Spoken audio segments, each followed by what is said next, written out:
How to use transitions between clips in LightCut. First of all, open the app on your device and select a project you want to edit.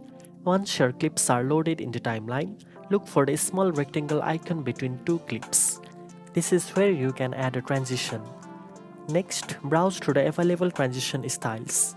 LightCut offers a variety of options including dissolve, blur, slide, wipe, zooms, and many more. Tap on a transition to preview how it will look between your clips. You can also adjust the duration of the transition to make it faster or slower depending on the style you want. To apply a transition, tap on the tick mark.